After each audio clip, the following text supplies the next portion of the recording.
Dunyodagi eng chiroyli 5 ta shahar. Dunyoda shunday shaharlar borki, ularni ko'rsang, borishni xohlab qolasan.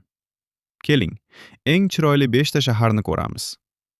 Birinchi, Paris. Eyfel minorasi, romantik ko'chalar va tarixiy binolari bilan dunyoning eng mashhur shaharlaridan biri. Ikkinchi, Dubay. Ulkan osmono'par binolar, hashamat va zamonaviy arxitektura bilan mashhur. Uchinchi, Venis. Moshinasiz shahar. Kanallar va gondolalari bilan dunyoda yagona. To'rtinchi, Istanbul.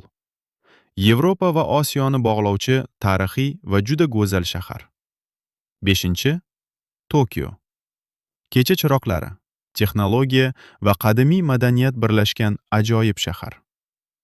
Siz qaysi shaharga borishni xohlaysan? Kommentda yozing.